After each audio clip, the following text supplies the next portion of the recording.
Hey, it's Mark Oskowitz from Tri-Gable Farm in Colchester, Connecticut. This is part of our Get Your Grove On series class that we teach. It's available on our website. And this is a supplementary video that we don't have time to kind of get to in the class. It's free, it's out there. And it's to talk about a little detail, like a little hack of really establishing your berries in your orchard over time. And this is kind of a mix of a forest garden method.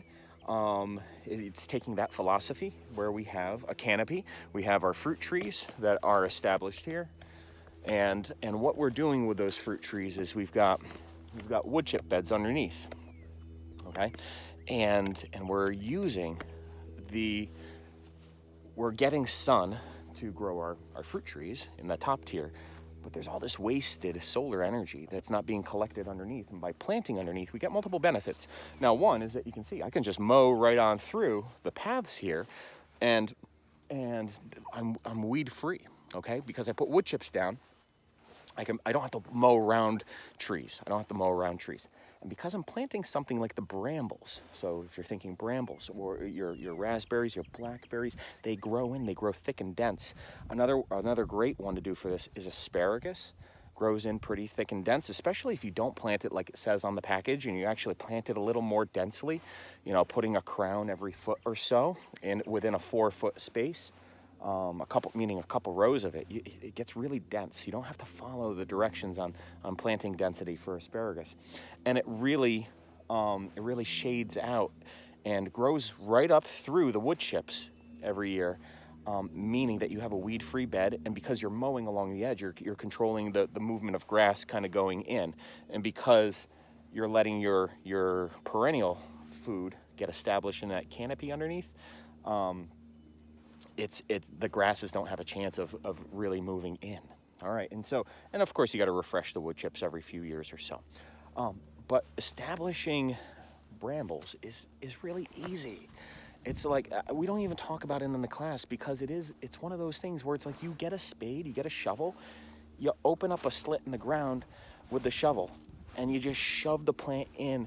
And then step on the soil around to close that slit, and then water it, and then most of them survive with just that planting. They come bare root. You do that method.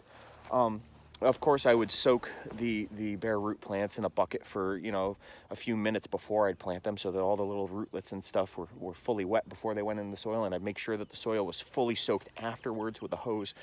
And so here's the thing: is that every like 5 feet. So look at this between my fruit trees. Okay, so we've got 3 fruit trees here. We've got another.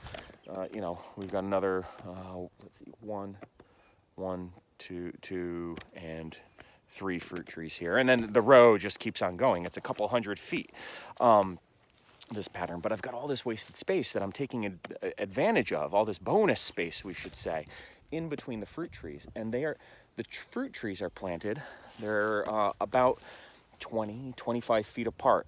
So let's just say 20 feet. Now, every 4 or 5 feet, I plant one raspberry plant. And see how densely it all just fills in.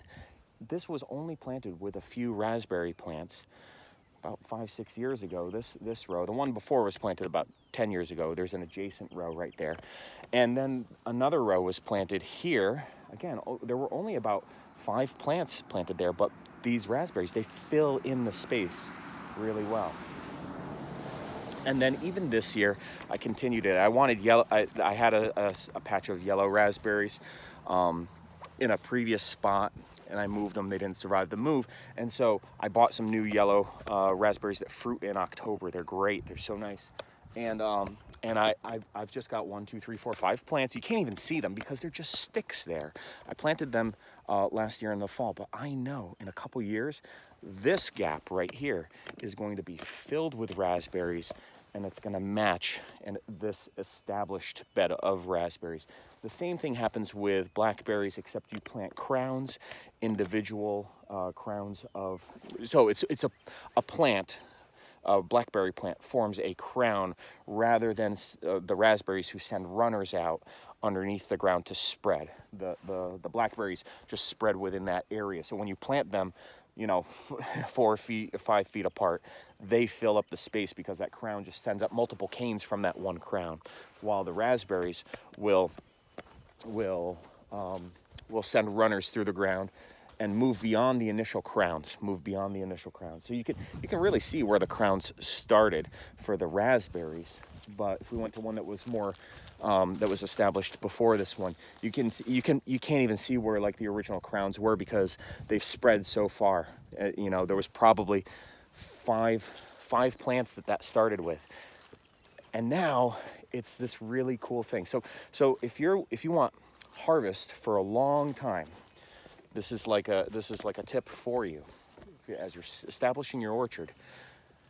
Plan where your trees are going to be. We talk about this in the class. Plan where your trees are going to be, and then use the space underneath. And so here's the thing: is that over here by my chicken coop, I've got this row against that has 2 varieties of raspberries. And then over here, I've got another variety of raspberries. So that's 1, 2, 3.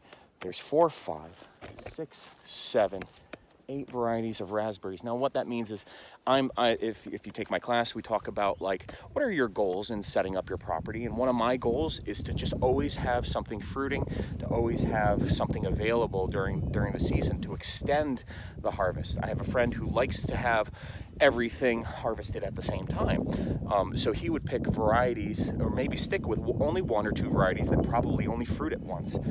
And so for me, by planting in this method, doing 20 feet of one variety, 20 feet. If you just divide that by 4 or 5 feet, you only need 4 or 5 plants in that 20 feet to establish a bed. So as you're going and you're going to go buy plants, you're thinking of this, you don't have to buy them all at once, and you can buy different varieties over the course of years that are, certified disease resistant, or disease free, and bring those new varieties into your garden in these 20-foot sections. So I hope you learned a lot in this. You get a sense for like all the things that we can talk about in a much bigger class that's an hour and a half long, and all the resources that goes along with it.